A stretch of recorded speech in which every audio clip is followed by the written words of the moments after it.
یاد کرو جب موسیٰ نے اپنی قوم کے لیے پانی کی دعا کی تو ہم نے کہا کہ فلاں چٹان پر اپنا عصا مارو، چنانچہ اس سے 12 چشمے پھوٹ نکلے، اور ہر قبیلے نے جان لیا کہ کون سی جگہ اس کے پانی لینے کی ہے۔ اس وقت یہ ہدایت کر دی گئی تھی کہ اللہ کا دیا ہوا رزق کھاؤ پیو اور زمین میں فساد نہ پھیلاتے پھرو۔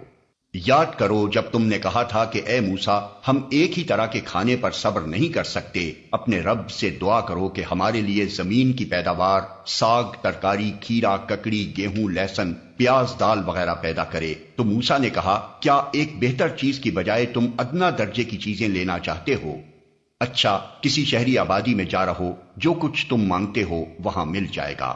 آخر کار نوبت یہاں تک پہنچی کہ ذلت و خواری اور پستی اور بدحالی ان پر مسلط ہو گئی اور وہ اللہ کے غضب میں گر گئے۔ یہ نتیجہ تھا اس کا کہ وہ اللہ کی آیات سے کفر کرنے لگے اور پیغمبروں کو ناحق قتل کرنے لگے۔ یہ نتیجہ تھا ان کی نافرمانیوں کا اور اس بات کا کہ وہ حدود شرع سے نکل جاتے تھے۔ یقین جانو کہ نبی عربی کو ماننے والے ہوں یا یہودی، عیسائی ہوں یا صوابی، جو بھی اللہ اور روز آخر پر ایمان لائے گا اور نیک عمل کرے گا، اس کا اجر اس کے رب کے پاس ہے اور اس کے لیے کسی خوف اور رنج کا موقع نہیں ہے۔ یاد کرو وہ وقت جب ہم نے طور کو تم پر اٹھا کر تم سے پختہ عہد لیا تھا اور کہا تھا کہ جو کتاب ہم تمہیں دے رہے ہیں اسے مضبوطی کے ساتھ تھامنا اور جو احکام و ہدایات اس میں درج ہیں انہیں یاد رکھنا۔ اسی ذریعے سے توقع کی جا سکتی ہے کہ تم تقوی کی روش پر چل سکو گے، مگر اس کے بعد تم اپنے عہد سے پھر گئے۔ اس پر بھی اللہ کے فضل اور اس کی رحمت نے تمہارا ساتھ نہ چھوڑا، ورنہ تم کبھی کے تباہ ہو چکے ہوتے۔ پھر تمہیں اپنی قوم کے ان لوگوں کا قصہ تو معلوم ہی ہے جنہوں نے سبت کا قانون توڑا تھا۔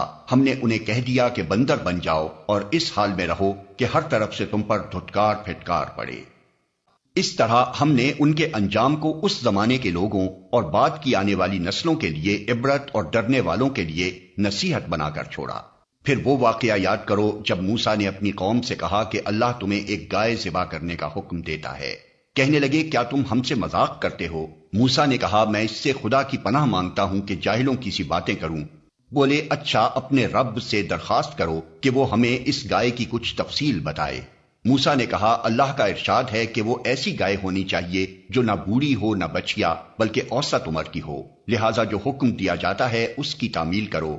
پھر کہنے لگے اپنے رب سے یہ اور پوچھ دو کہ اس کا رنگ کیسا ہو۔ موسیٰ نے کہا وہ فرماتا ہے زرد رنگ کی گائے ہونی چاہیے جس کا رنگ ایسا شوخ ہو کہ دیکھنے والوں کا جی خوش ہو جائے۔